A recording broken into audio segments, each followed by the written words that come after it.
ஆதி பாரதி சீரியல்ல ஆதி பாரதிய துணிக்கடைக்கு கூட்டிட்டு போய் உங்களுக்கு பிடிச்ச புடவைய எடுத்துக்கோங்க பாரதின்னு சொல்றாங்க. பாரதியும் அவங்களுக்கு பிடிச்ச புடவைகளை எல்லாம் எடுத்து வச்சுட்டு, ஆதி இதுல எது செலக்ட் பண்ணி கொடுத்தாலும் இதுல எனக்கு சந்தோஷம் தான் அப்படின்னு பாரதி எதிர்பார்த்துட்டு இருக்கும்போது, அப்போ ஆதி ஃபோன் பேசிட்டே இருக்காங்க.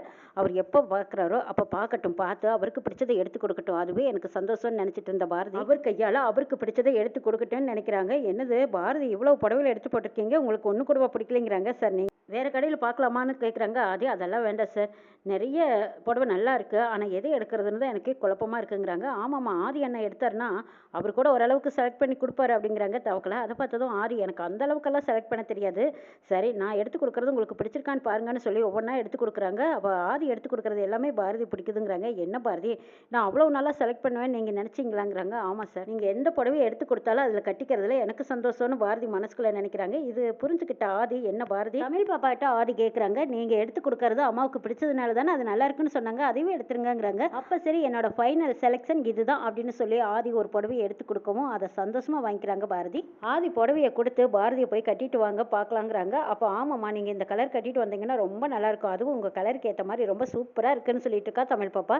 இதை கேட்டு பாரதியும் ஆதியே இவ்வளோ வாசப்பட்டு எடுத்து கொடுக்குறாரு, நம்ம போய் கட்டிட்டு வரலான்ட்டு அந்த பக்கம் போகிறாங்க. அப்பங்க பார்த்து தவக்கலா, அப்பா ரொம்ப பசிக்குதே, இப்போ என்ன செய்யலாம் அப்படின்னு நினச்சிட்டு ஒரு பஜ்ஜி சாப்பிடலாம் அப்படின்னு போய் உட்காந்துருக்காங்க. நந்தினி மித்ரா ரெண்டு பேரும் இவங்கெல்லாம் என்னதான் பண்ணுறாங்கன்னு பார்க்கலான்னு உள்ளே வந்திருக்காங்க. தவக்கலை எதிர வரதை பார்த்துட்டு மித்ரா ஒழிஞ்சுக்கிறாங்க. ஒளிஞ்ச வேகத்தில் கீழே ஒழுகும்போது ஐயோ அம்மான சத்தம் கேட்குது. இந்த சத்தம் எப்படியோ தவக்கலுக்கு கேட்டுருது. என்னது இந்த குரல் எங்கேயோ கேட்ட மாதிரி இருக்கே அப்படின்னு அங்கே சுற்றி முற்றி பார்க்குறாங்க. பாரதி அந்த புடவையை கட்டிக்கிட்டு வர்றாங்க. ஆதி வெச்சக்கன் வாங்காமல் அப்படியே உத்து பார்த்துக்கிட்டே இருக்காரு. தன்னையே மறந்து பார்த்து ரசிச்சுக்கிட்டு இருந்த ஆதி, இந்த புடவை ரொம்ப சூப்பராக அழகாக இருக்குது, அதுவும் நீங்கள் கட்டதுனாலேயே என்னவோ தெரியல, உங்களுக்கு இது ரொம்ப ரொம்ப அழகாக இருக்குது பாரதின்னு ரசித்து பார்த்துட்டு சொல்கிறாங்க ஆதி. இதையெல்லாம் கண்கூட பார்த்துக்கிட்டு இருக்கிற மித்ராவுக்கும் நந்தினிக்கும் பொறுக்க மாட்டாத, ச்சே இது எல்லாத்துக்கும் காரணம் பாரதி கிடையாது ஆதி தான். ஆதி இந்த அளவுக்கு இடம் கொடுக்கறதுனால தான் அவளும் அந்த அளவுக்கு ஆட்டம் போட்டுட்டு இருக்கா. இந்த ஆதிக்கு இருக்கு இந்த வேண்டாத வேலைங்கிறாங்க நந்தினி. அதுவும் தவிர கீழே விழுந்து வலியிலேயே துடிச்சுக்கிட்டு இருக்காங்க நந்தினி. அந்த கோவத்தில் ஆதியை நல்லா போட்டு கொடுத்துட்டு இருக்காங்க. ஆனாலும் மித்ராவுக்கு ஆதி மேலே கோவம் வரல. பாரதி சந்தோஷமா இருக்கிறது பிடிக்காம என்ன பண்ணலான்னு யோசிக்கிறாங்க. புடவை ட்ரெஸ் எல்லாம் எடுத்தாச்சுல, சரி நம்ம இன்னும் வீட்டுக்கு கிளம்பலாமான்னு ஆதி கேட்குறாங்க. நீங்கள் வேணால் கிளம்புங்க, நான் கோயிலுக்கு போயிட்டு வந்துடுறேங்கிறாங்க பாரதி. எது கோயிலுக்கு தானே, சரி எல்லாருமே போனால் போதும், நீங்கள் மட்டும் ஏன் போகிறேன்னு சொல்கிறீங்க, நாங்களும் வரோங்கிறாங்க ஆதி. அப்போது இதை கேட்டுட்டு தமிழ் பாப்பா, ஆஹா அப்பா நீங்களும் வரீங்களா, அப்போ எங்களுக்கு ஜாலி தாங்கிறாங்க. எல்லாரும் கோயிலுக்கு வந்ததுக்கப்புறம் பாட்டி பாரதி கிட்ட சொல்கிறாங்க, உன்னோட கல்யாண புடவை இருந்ததில் எனக்கு மனசுக்கு சங்கடமாக இருந்தாலும் இப்போ ஆதியே உனக்காக வீட்டில் எல்லாத்துக்கிட்டையும் பேசி ஒரு புடவையை வாங்கி கொடுத்துருக்கிறத நினைக்கும் போது மனசுக்கு நிறைவாகவும் சந்தோஷமாகவும் இருக்குது பாரதிங்கிறாங்க. நீங்கள் ரெண்டு பேரும் சீக்கிரமாக ஒன்று சேர்ந்துருவீங்கிற நம்பிக்கை எனக்கு இருக்குது. ஆனால் அந்த மித்ரா கேடு கட்டவை இப்படி ஒரு காரியத்தை பண்ணினது நினைக்கும் போது சங்கடமாக இருக்குது. ஆனால் அவள் விட மாட்டாளேன்னு தான் நினச்சி பார்த்தா பயங்கரமாக இருக்குதுங்கிறாங்க பாட்டி. பாட்டி கோயிலுக்கு வந்திருக்கிற இடத்துல அவளை பற்றி பேசி நேரத்தை வீணடிக்க வேண்டாம், சங்கடமும் பட்டிக்க வேண்டாம், வாங்க சந்தோஷமாக போய் சாமியை கும்பிட்டு வரலான்னு பாரதி சொல்லுவோம். ஆமாம்மா, அவளெல்லாம் வைக்க வேண்டிய இடத்துல வச்சு பேசிக்கணும், இப்போ பேசக்கூடாதுன்னு சொல்லிட்டு ரெண்டு பேரும் கோயிலுக்குள்ளே போகிறாங்க. பின்னாடியே மித்ராவும் நந்தினியும் வந்து பார்க்குறாங்க. பாத்தியா இந்த பாரதி ஆதி ரெண்டு பேரும் கோயிலேருந்து எல்லாம் கூட்டிகிட்டு கோயிலுக்கு வந்திருக்கா, பார்த்து எப்படியாவது அளவைக்கணும், அவளோட கல்யாண புடவையை எரிக்கணும், நாசம் பண்ணணும் நாம நினைச்சோம். ஆனா அதே மாதிரி எரிச்ச மாதிரியும் உடனே ஆதி வந்து அவளுக்கு புடவை எடுத்து கொடுத்து சப்போர்ட் பண்ணி இப்போ கோயிலுக்கும் கூட்டிகிட்டு வந்திருக்காரு. அவளோட ஆசைகளை எல்லாம் நிறைவேற்றிக்கிட்டே இருக்காரு. இவளை நம்ம எப்படி தான் டார்ச்சல் கொடுக்கறது, என்ன பண்ணுறது, இவளை எப்படி அளவைக்கிறது, வீட்டை விட்டு எப்படி தான் வெளியே விரட்டுறதுன்னு கேட்குறாங்க மித்ரா. நம்ம என்னதான் யோசிச்சாலும் என்னதான் செஞ்சாலும் இப்போ கூடவே ஆதி வேற இருந்துட்டு தான் இந்த மாதிரி ஒரு வேலையை பண்ணிட்டு இருக்காரு. பாரதியை நம்ம ஈஸியாக அளவைக்கலாம், ஆனால் ஆதி விடமாட்டார் போல இருக்கு. ஆதியை உன் வழிக்கு கொண்டு வரணும்னா சீக்கிரமாக அவர் கையால் நீ தாலி கட்டிக்கிட்டா மட்டும்தான் அவரை உனக்கு பக்கம் இழுத்துட்டு வர முடியும். அப்படி இல்லைன்னா இப்படி தான் புலம்பிக்கிட்டே நீ இப்படி இருக்க வேண்டியதான். இடையில நம்ம தான் அப்படியே மூக்கொடைஞ்சு நிற்கிறோங்கிறாங்க நந்தினி. இல்லை இன்னைக்கு என்ன ஆனாலும் சரி ஆதிக்கும் பாரதிக்கும் சீக்கிரமாக ஏதாவது ஒரு வகையில் சண்டையை போட்டு விட போகிற, சண்டை வரப்போகுது பாருங்கிறாங்க. என்ன ஆனாலும் சரி அவள் இன்னைக்கு சந்தோஷமா இருக்கக்கூடாது, அவள் ஆதிக்கோடையும் போகக்கூடாது. ஆதிக்கிட்ட சண்டை போட்டுக்கிட்டு சீக்கிரமாக அவள் வெளியேறியே ஆகணும், இதுக்கு என்ன வேணாலும் அப்படின்னு கேட்குறாங்க மித்ரா. இங்கே பாரு, நாம முதல்ல இங்கே வந்திருக்கிற விஷயம் அவளுக்கு தெரியாம தான் நாம பிளான் போடணுங்கிறாங்க நந்தினி. ஆமாடி அது ரொம்ப ரொம்ப முக்கியம், சரிவா அவளுக்கு தெரியாமல் மறைஞ்சு போய் பார்க்கலாம் அப்படின்னு சொல்லி ரெண்டு பேரும் ஒளிஞ்சிட்டு போகிறாங்க. பாரதி ஆதி பாட்டி தமிழ் பாப்பா எல்லாரும் கோயிலுக்குள்ளே போயிட்டாங்க. போனதுக்கப்புறம் இன்னைக்கு பாரதியோட கல்யாண நாள், அவள் பேரில் அர்ச்சனை பண்ணுங்கன்னு பாட்டி சொல்கிறாங்க. அப்படியா கல்யாண நாள், அதுவுமா உங்கள் ரெண்டு பேர்த்துக்கும் சேர்ந்தாப்புல நான் அர்ச்சனை பண்ணிடுறேன்னு சொல்லிட்டு ஐயர் புரிஞ்சுக்கிட்டு அர்ச்சனை பண்ணிக்கிட்டு இருக்காங்க. இதை பார்த்துட்டு இருந்த தவக்கலை அண்ணி அவங்க பேர் சொல்லும்போது கண்டிப்பாக உங்கள் பேரையும் சொல்லத்தானே போகிறாங்க, அப்போ நீங்கள் தெரிஞ்சுக்கலாம் பாருங்கங்கிறாங்க. ஆமாண்டா அதுக்கு தாண்டா நானும் எதிர்பார்த்துட்டு இருக்கேங்கிறாங்க ஆதி.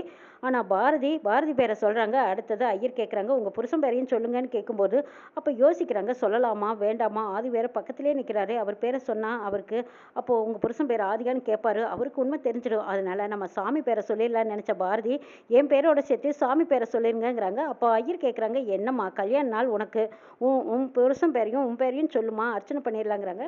புருஷன் பேர் சொல்ல வேண்டியதானுங்கிறாங்க. இல்லை இல்லை, எல்லா பெண்களுக்குமே புருஷன் கடவுள் மாதிரி தானே, அதனால தான் நான் கடவுளோட பேரையே அர்ச்சனை பண்ண சொன்னேங்கிறாங்க. ஓ அப்படியா, அப்போ புருஷன் பேரை சொல்ல தயங்குறீங்களா, இந்த காலத்தில் இப்படியே இருக்கீங்களா, அப்போ சரிம்மா புருஷன் பேரை சொல்லக்கூடாதுன்னு நினைக்கிறேன், உங்களுக்கு ஏற்ற மாதிரியே உங்கள் பேரையும் சாமி பேரையும் வச்சு அர்ச்சனை பண்ணிடுறேங்கிறாங்க ஐயரு.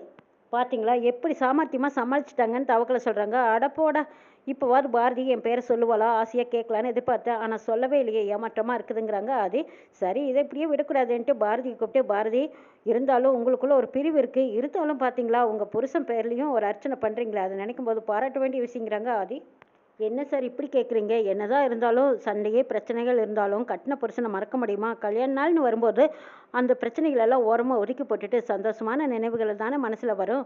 அப்படி தான் என் மனசுலையும் என் புருஷன் பேரை சொல்லணும்னு ஆசையாக அர்ச்சனை பண்ணியிருக்கேங்கிறாங்க. என் வாழ்க்கையில் இனிமேலாவது எல்லாம் நல்லதே நடக்கும்னு நானும் எதிர்பார்ப்போடு காத்திருக்கேங்கிறாங்க. பாரதி நீங்கள் வித்தியாசமாக தான் இருக்கீங்க, புருஷன் பொண்டாட்டி சண்டையை மாற்றி மாற்றி சண்டை போட்டுட்டு ஒருத்தர் மேலே ஒருத்தர் குறை சொல்லுவாங்க, ஆனால் நீங்கள் பிரிஞ்சிருந்தாலும் உங்கள் புருஷனை மனசில் வச்சுட்டு அவங்க பேரில் அவங்க நல்லா இருக்கணும்னு நினச்சி நீங்கள் அர்ச்சனை பண்ணுறீங்க பாருங்கள், அதை பார்க்கும்போது எனக்கு ரொம்ப பெருமையாக இருக்குதுங்கிறாங்க. ஆடி அப்போ ஐயர் மணி அடித்ததும் உடனே அர்ச்சனையை முடிச்சுட்டு கொண்டு வந்து அவங்க கிட்ட தடத்தை கொடுக்குறாங்க.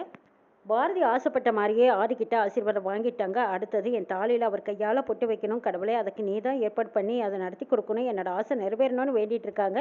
இங்கே மித்ரா நந்தினி 2 பேரும் ஒளிஞ்சு நின்று பார்த்துட்டு இருக்காங்க. பார்த்தியா அவள் விருப்பப்படியே ஆதியை கோயிலுக்கு கூட்டிகிட்டு வந்து என்னெல்லாம் பண்ணிட்டு இருக்கான்னு, இதுக்கப்புறமும் நம்ம சும்மா இருக்கக்கூடாதுடி. ஆமாங்கிறாங்க. சரி நாம் இங்கே இருக்கிறத அவங்க பார்த்துடாம ஒளிஞ்சுக்கலாம் அப்படின்னு அவங்க 2 பேரும் ஒளிஞ்சிட்டு பார்த்துட்டு இருக்காங்க. இந்த பக்கம் பாரதியோட ஆசை நிறைவேறணும் வேண்டிகிட்டு இருக்காங்க. அப்போ ஆதி புரிஞ்சுக்கிறாங்க, ஓஹோ பாரதி இன்னைக்கு அடுத்தது உங்கள் தாலிக்கு குங்குமம் வைக்கணும்னு ஆசைப்படுறீங்க, சரி அதுவும் எப்படி நடக்க போதோ தெரியல, சரி பார்ப்போம் அப்படின்னு நினச்சி வராங்க. தமிழ் பாப்பா பாட்டியை கூட்டிகிட்டு போய் அம்மாவோட ஆசையை நிறைவேற்றணும் பாட்டி, நான் சொல்கிற மாதிரி நீங்கள் செய்யுங்கிறாங்க. சொல்லுடி, அதுக்காகத்தானே நானும் காத்திருக்கேன், நீ என்ன செய்யணும்னு சொல்லு, நான் உடனே பண்ணிடுறேங்கிறாங்க பாட்டி. தமிழ் பாப்பா ஒரு ஐடியா கொடுக்கவும் பாட்டி சரி சரின்னு தலையாட்டுறாங்க. தமிழ் பாப்பா ஓடி வந்து பாரதி கிட்ட, அம்மா நீங்கள் ஆசைப்பட்டதை ஒன்று நாங்கள் நிறைவேற்றணும்னு நினைக்கிறோம், அதுக்கு நீங்கள் தான் ஹெல்ப் பண்ணுங்கிறாங்க. எது நான் ஹெல்ப் பண்ணுமா, நான் ஆசைப்பட்டது உங்களுக்கு எப்படி தெரியுங்கிறாங்க. அதெல்லாம் தெரியுமா, நீங்கள் ஹெல்ப் பண்ணிங்கன்னா போதுங்கிறாங்க. ஓ அப்படியா, அப்போ பாட்டியும் நீயும் பேசி வச்சுட்டு தான் வந்து என்கிட்ட சொல்லிக்கிட்டு இருக்கீங்களான்னு கேட்குறாங்க பாரதி. ஆமாங்கிறாங்க தமிழ். அம்மா அப்பா உங்கள் தாலியில் பொட்டு வைக்கணும்னு ஆசைப்பட்டீங்கல்ல, அதுக்கு ஒரு நான் சூப்பரான பிளான் பண்ணியிருக்கேன், அதே மாதிரி பண்ணினா கண்டிப்பாக உங்கள் தாலியில் அப்பா பொட்டு வைப்பாருங்கிறாங்க. என்ன தமிழ் சொல்கிற, என்ன தான் பிளான் பண்ண அப்படின்னு பாரதி கேட்குறாங்க. அவங்களோட பிளானை சொல்லும்போதும் ஐயோ இது தேவையில்லாத ரிஸ்க் ஆச்சுங்கிறாங்க பாரதி. தமிழ் ஒரு ஐடியா கொடுத்ததும் இதெல்லாம் ரிஸ்க்குன்னு சொல்கிறாங்க பாரதி. என்ன பாரதி இப்படி சொல்கிற, அவள் தான் சின்ன பொண்ணு ஏதோ ஆசைப்படுறா சரின்னு சொல்லுங்கிறாங்க. அட போங்க பாட்டி, அவள் சின்ன பொண்ணு, அவள் ஏதோ அவளோட ஆசையை சொல்லிட்டு இருக்கா, ஆனால் இதெல்லாம் நம்ம ஆதிக்கு தெரிஞ்சால் என்ன நினைப்பாரு, யோசிச்சு பாருங்கங்கிறாங்க. என்ன பாரதி இப்படி சொல்கிற, புள்ள எவ்வளவு ஆசைப்பட்டா, இப்போ நீ வேண்டான்னு சொன்னதும் அவள் முகம் எப்படி வாடி போச்சு பாருங்கிறாங்க பாட்டி. இந்த ஒரு தடவையாவது நாங்கள் சொல்கிறத நீ கேளு, கண்டிப்பாக நல்லபடியாக நடக்குங்கிறாங்க பாட்டி. ஐயோ ஏதாவது தப்பாக நடந்துட்டா என்ன செய்கிறது, நீங்கள் யோசிச்சு பாருங்கங்கிறாங்க பாரதி. அதெல்லாம் எதுவும் தப்பாக நடக்காது, அதான் தமிழ் பாப்பா பார்த்துக்கிறேன்னு சொல்கிறல்ல, எல்லாம் அவள் கரெக்டாக கொண்டு போவா, நீ மட்டும் சரின்னு சொல்லுங்கிறாங்க பாட்டி. தமிழோட ஐடியாவை கேட்டுட்டு இதனால யாருக்கும் எந்த சங்கடம் வந்துடக்கூடாதுங்கிறாங்க பாரதி. அதெல்லாம் எதுவும் வராது, என்னை நம்புமா, நான் பார்த்துக்கிறேங்கிறா தமிழ். சரி பாரதி, அவள் சொல்கிறது சரியாக தான் இருக்கும், நீ போய் ஒளிஞ்சுக்கோ, நாங்கள் பார்த்துக்குறோம் அப்படின்னு சொல்லிட்டு பாட்டி பாரதி அந்த பக்கம் போக சொல்கிறாங்க. இந்த பக்கம் தமிழும் பாட்டியும் சேர்ந்துக்கிட்டு கையில் குங்குமத்தை எடுத்துகிட்டு அப்படியே கண்ணை மூடி ஒவ்வொரு சாமிக்காக போட்டு வச்சுட்டு வராங்க. இதை நந்தினியும் பிந்திராவை பார்த்துட்டு, என்ன இந்த லூசுங்க இப்படி பண்ணிட்டு இருக்கு, என்ன எனக்கு ஒன்றுமே புரியலையேங்கிறாங்க நந்தினி. ஆமாம் எனக்கும் தான் ஒன்றும் புரியல, என்ன கண்ணை மூடிக்கிட்டும் பொட்டு வைப்பாங்களா அப்படின்னு பார்த்துட்டு இருக்கும்போது ஆதியும் தவக்கலையும் வந்து, என்னது பாட்டி கண்ணை மூடி வித்த காட்டிட்டு இருக்காங்க, என்ன விஷயம்னு கேட்குறாங்க. அதெல்லாம் ஒன்றும் இல்லை பாட்டி, கண்ணை மூடிக்கிட்டே செங்கலுக்கு பொட்டு வைக்கிறாங்கன்னு தமிழ் பாப்பா விளக்கத்தை சொல்கிறா. கண்ணை மூடிக்கிட்டே நேராக அந்த செங்கலில் பொட்டு வச்சா நம்ம நினச்சது நடக்கும்னு கோயிலில் இருக்கிறவங்க சொல்லியிருக்காங்க. அதே மாதிரி தான் பாட்டியும் வச்சிட்ருக்காங்க. உங்களுக்கு ஏதாவது ஆசை இருந்தால் சொல்லுங்கப்பா, அப்படி ஒரு சுற்று வந்து கண்ணை மூடி நீங்கள் இந்த செங்கலுக்கு பொட்டு வைங்கங்கிறாங்க. ஆதி புரிஞ்சுக்கிறாங்க, ஓஹோ உங்கள் அம்மா ஆசைப்பட்டபடி அவங்க தாலியில் நான் என் கையால் குங்குமம் வைக்கணும்னு நீ ஆசைப்பட்ட, அதுக்கு தானே இப்படி ஒரு கதை விடுற, சரி செஞ்சுட்டா போச்சு அப்படின்னு நினச்ச ஆதி. அப்படியா, எனக்கும் தான் மனசில் ஒரு ஆசை இருக்குது, அது நிறைவேறணும்னா இந்த சாமி கோயிலில் நம்ம இந்த மாதிரி பொட்டு வச்சா நிறைவேறுமாப்பா தமிழ் பாப்பான்னு கேட்குறாங்க. ஆமாப்பா கண்டிப்பாக நிறைவேறுங்கிறா தமிழ். நந்திக்கிட்டே தவக்கலை, எனக்கு நிறைய ஆசை இருக்குது, அப்போ நான் அந்த மாதிரி வைக்கிறேன், நிறைவேறுமல்லங்கிறாங்க.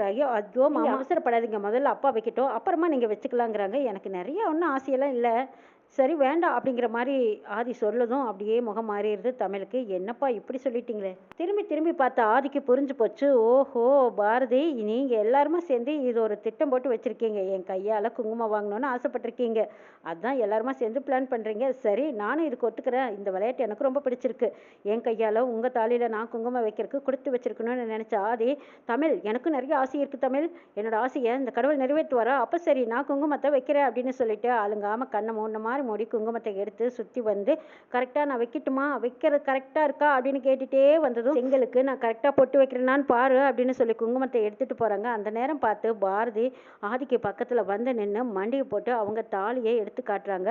அந்த கல்லுக்கு பக்கத்துல தாலிய வச்சதுனால அது கல்லுன்னு நினைச்ச ஆதி பொட்டு வைக்கிற மாரியும், பாரதி அவங்க தாலியில பொட்ட வாங்கிக்கிட்ட மாரியும் இப்படி நல்லபடியா நடந்துட்டு இருக்கு. இதையெல்லாம் பார்த்த மித்ராவும் நந்தினியும் குமரி போய் நிக்கிறாங்க. அட கடவுளே! என்னெல்லாம் திட்டம் போட்டு எப்படியெல்லாம் மாயாஜாலம் பண்ணிக்கிட்டு இருக்கா பாரு இந்த பாரதி. ஏய் மித்ரா, இது சரியில்லடி. இப்படியே போயிட்டு இருந்தது அப்புறம் நம்மளை தான் இவ வீட்டை விட்டு வெளியே அனுப்புவாடி. அவ முதலாளி அம்மாவும் நீ வேலைக்காரி ஆயிடுவேங்கிறாங்க. ஆமாண்டி, நாம செஞ்ச காரியத்தால இப்ப எந்த அளவுக்கு வந்து நிக்கிது பாருன்னு சொல்லி அவங்க 2 பேரும் வயிறறிஞ்சு நிக்கிறாங்க. இந்த பக்கம் பாரதி ரொம்ப சந்தோஷமா தன்னோட ஆசை நிறைவேறிச்சுன்னு இருக்காங்க. இந்த பக்கம் ஆதி கண்ணை மூடினபடியே எப்படியோ பாரதியோட தாலியில குங்குமத்தை வச்சாச்சு. இப்ப குடும்பத்துக்கே எல்லாத்துக்கும் சந்தோஷம். ஆனா இவ்வளவு நடந்தும் பாரதி மட்டும் உண்மையை சொல்லாம மூச்சு விடாம இருக்காங்களே, இதுதான் எனக்கு அப்படியே எங்கெங்கயோ உண்மையை சொல்லி எல்லாரும் சந்தோஷமா வந்தா எவ்வளவு நல்லா இருக்கும்னு ஆதி ஆசைப்படுறாங்க. உண்மையை சொன்னா அவரோட உயிருக்கு ஏதாவது ஆபத்து வந்துருமோன்னு நினைச்ச பாரதி தன்னோட உண்மையான காதலை வெளிப்படுத்த முடியாம கடவுள்கிட்ட ஆழமான உயர்வான எண்ணங்களோடவும் நீண்ட ஆயுளோட அவர் நல்லா இருக்கணுங்கிற எண்ணத்தோடவும் இருக்காங்க. ஆதிக்கும் பாரதிக்கும் நடந்துட்டு இருக்கிற இந்த கண்ணாமூச்சி எப்போ உண்மை வெளிச்சத்துக்கு வருங்கிறதையும் நாளைக்கு சொல்ல பார்க்கலாம்.